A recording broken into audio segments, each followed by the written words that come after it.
En médecine, comme dans tout autre domaine d'activité, la détention et l'utilisation des sources de rayonnement doivent être encadrées et conformes à la réglementation en matière de radioprotection, de sûreté et de sécurité nucléaire. Pour lutter contre les effets nocifs de ces rayonnements, l'ARSN a effectué des missions d'inspection et de contrôle dans les établissements sanitaires du pays. L'ARSN s'est donc rapproché de la Direction générale de la santé à la faveur d'un atelier de sensibilisation des responsables des établissements sanitaires publics sur la radioprotection en milieu médical, zone Abidjan.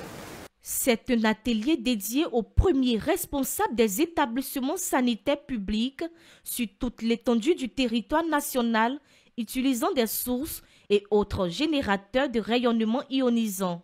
Le but est d'améliorer la protection des travailleurs, des usagers et du public contre les effets nocifs des rayonnements ionisants par la présentation des réglementations en vigueur en matière de radioprotection. Une initiative portée par l'ARSN, l'autorité de radioprotection, de sûreté et de sécurité nucléaire. À travers cette sensibilisation de ce jour, nous espérons un échange franc qui permettra d'engager les actions nécessaires pour rendre conforme l'ensemble des établissements sanitaires publics à la réglementation en matière de radioprotection. Et c'est à juste titre que je tiens à remercier sincèrement du fond du cœur le directeur général de la santé.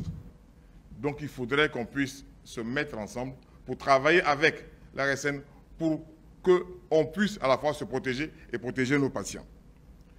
Et comme vous le savez, dans nos différents services, on utilise de plus en plus des rayonnements ionisants.